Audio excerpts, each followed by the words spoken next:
თითქმის ტყეპარკში მიმდინარე მშენებლობას ორგანიზაცია უსაფრთხო სივრცე აპროტესტებს ამ ადგილს რეკრეაციული ზონის სტატუსი 2009 წელს მოახსნა და მას შემდეგ მშენებლობები აქ ჩვეულებრივი მოვლენაა.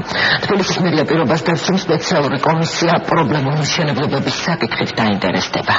Კიდევ მშენებლობა დედნის ტყეპარკის ტერიტორიაზე. ეს მიწა იყო კანონურად ლეგალიზებული და ამასთან დაკავშირებით დაწყებულია გამოძიება პროკურატურაში.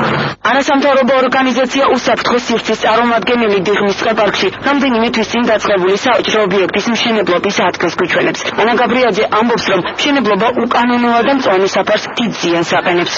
ხალხი იცამლება.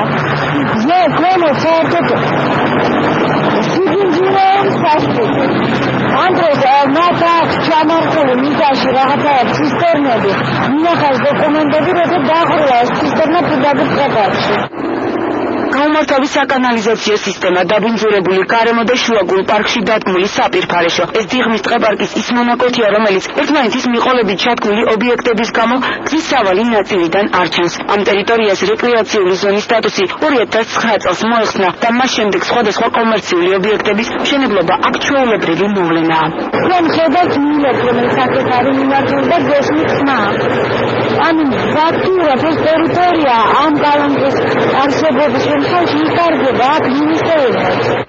პრობლემური და სადავო მშენებლობების საკითხის მოგვარების მიზნით მერიაში სპეციალური კომისია შეიქმნება. თბილისის მერი როგორც ინვესტორ კომპანიებს, ასევე მოქალაქეებს პირობას აძლევს, რომ ორივე მხარის ინტერესები დაცული იქნება.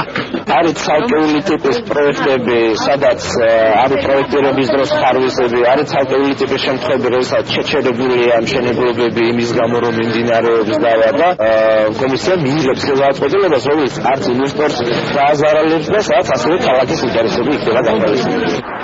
კომისია დიღმის ტყეპარკში მშენებარე სავაჭრო ობიექტებს იმშელებს. ადგილზე მისულებს სამკვეთი კომპანიის ამბახის წარმომადგენლები დაგხვდნენ, თუმცა დასმულ კითხვებზე პასუხის გაცემა არ ისურვეს. აქ რა შენდება, შეგიძლიათ გითხრათ?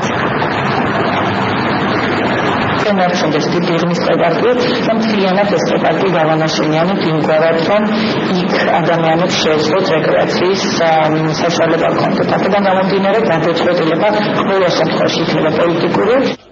საერთაშორისო გამჭვირვალობა საქართველოში მიიჩნევენ, რომ კომისიისთვის ყველა მხარის პოზიციის გათვალისწინება ძნელი იქნება.